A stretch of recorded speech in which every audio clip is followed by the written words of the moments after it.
संपत्ति आगरे भाई तुच्छ हो जाए।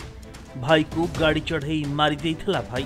आ मामला रे अभियुक्त को आजीवन कारादंड शुणाई जिला दौरा जज।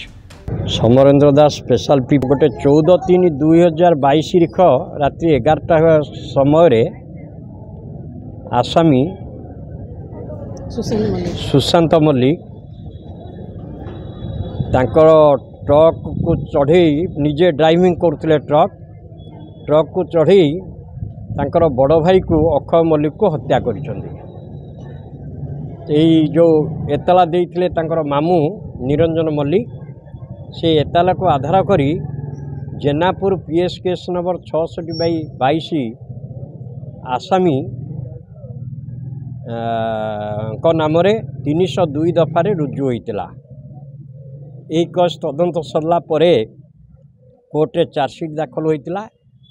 तापर विचार प्रक्रिया आरंभ होइतिला। यही विचार प्रक्रिया रे माननीय जिला जज श्रीयुक्त अमृत रंजन नंदन कोर्टे इजलास रे विचार होता। 20 जन साक्ष्य प्रमाण ग्रहण करी ता सहित 16 गोटी दस्तावेज की विचार करी माननीय जिला जज आज राय प्रकाश करी आसामी को 302 दफारे दोषी साब्यस्त करिसेंती एवं दोषी साब्यस्त कलापरे 302 दफारे आजीवन कारादंड एवं 20,000 टंका जोरिमाना अनादे 6 मास जेल जीवार आदेश प्रदान करिसेंती।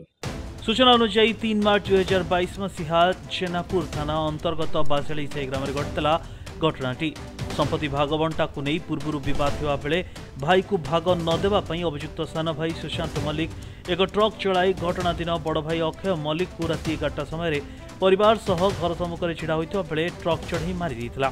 तेज मृत अक्षयर मामू जेनापुर थाना लिखित अभियोग करने जेनापुर थाना अभियुक्त सुशांत को गिरफ्त कर कोर्ट चालान कर बुधवार दिन मान्यवर जाजपुर जिला जज 20 जन साक्षी बयान को आधार कर अभियुक्त सुशांत को आजीवन कारादंड करथिबा बेले सरकारी वकील समरेन्द्र दास एने सूचना दी। जाजपुर अजय रावल रिपोर्ट।